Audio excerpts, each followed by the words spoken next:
may be difficult for some people to believe that the Baseball World Series was just completed a week ago.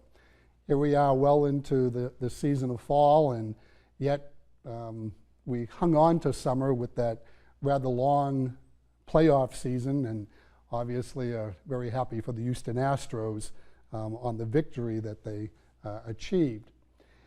I'm a great baseball fan, so I had no problems with the baseball season coming into the month of November. I know for some people that can be an agony for them.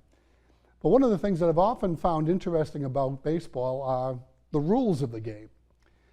I've often found it intriguing to try to sit down with someone sometime and to explain the different roles as to how obviously not only runs can be scored and obviously the points pile up for a victory, but also the intricacies of things that happen during the game. And as some of you may know, particularly those who are sports fans, even each individual baseball park has its own unique rules.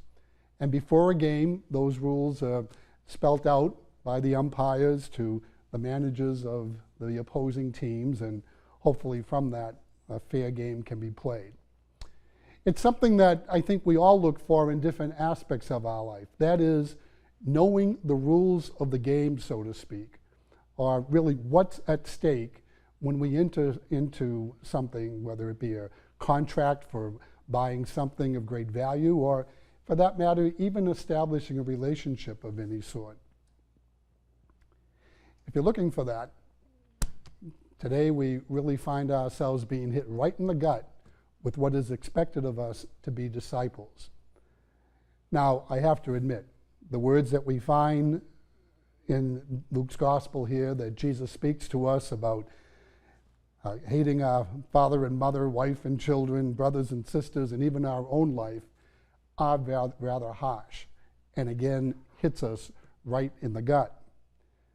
But by the same token, we realize that what Jesus is spelling out here is the expectations that come in being one of his disciples.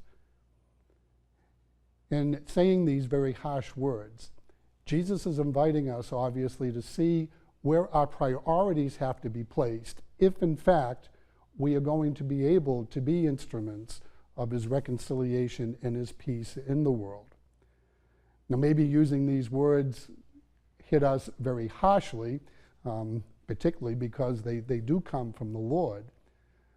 But doesn't it wake us up to understand that what Jesus is really saying here is that if we are to be instruments of God's love to others, beginning with our fathers and mothers, our wife and children, and our brothers and sisters, and even to a degree, the loving of our own selves, God has to take the priority because God has set the standard for what love is. God is love. In the words that we heard from Paul in his letter to the Romans today, again, he very much spelt that out for us.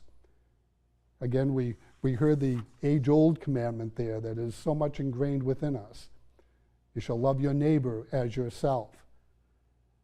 And to understand that in order to love ourselves, first of all, we have to understand where that love originates from. We have been created out of love, obviously, to also be in love with God and eventually, of course, with one another.